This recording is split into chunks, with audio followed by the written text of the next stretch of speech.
Chindam Balakrishna. Good morning, brother. You are not seen in Kavita meetings yesterday. Many people give speeches there, but you were not seen.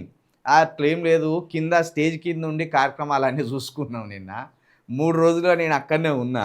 అయితే అది ఉమ్మడి మహబూబ్నగర్ జిల్లాకు సంబంధించిన meeting కాబట్టి ఆ వేదిక మీద 14 నియోజకవర్గాలు ఉన్నాయి ఉమ్మడి మహబూబ్నగర్లో. ఆ 14 నియోజకవర్గాలకు సంబంధించిన ప్రతినిధులను అక్కడ కూర్చోబెట్టే ప్రయత్నం చేసినాం ముందుగా. ఎందుకంటే ఇక మనం ఎప్పుడు కనబడుతూనే ఉంటాం కాబట్టి ముందుగా ఆ జిల్లాకు సంబంధించిన నేతలకు ఆ స్టేజ్ మీద అవకాశం ఇవ్వాలనే ఆలోచనతోటి వాళ్ళని కూర్చోబెట్టినాం. మేము స్టేజ్ కిందనే ఉన్నాం. స్టేజ్ మీద కూర్చుంటే మనకేం కిరీటం వచ్చేది లేదు, స్టేజ్ కింద నిలబడితే మనకేం అవమానం జరిగేది లేదు. ఆ మెచ్యూరిటీ, ఆ పరిపక్వత నాకు ఉన్నది. మహబూబ్నగర్ జిల్లాలో మహబూబ్నగర్ నేతలకే ఆ గౌరవం దక్కాలి.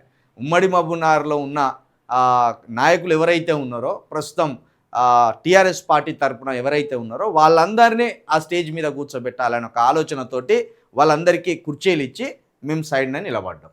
అంతే.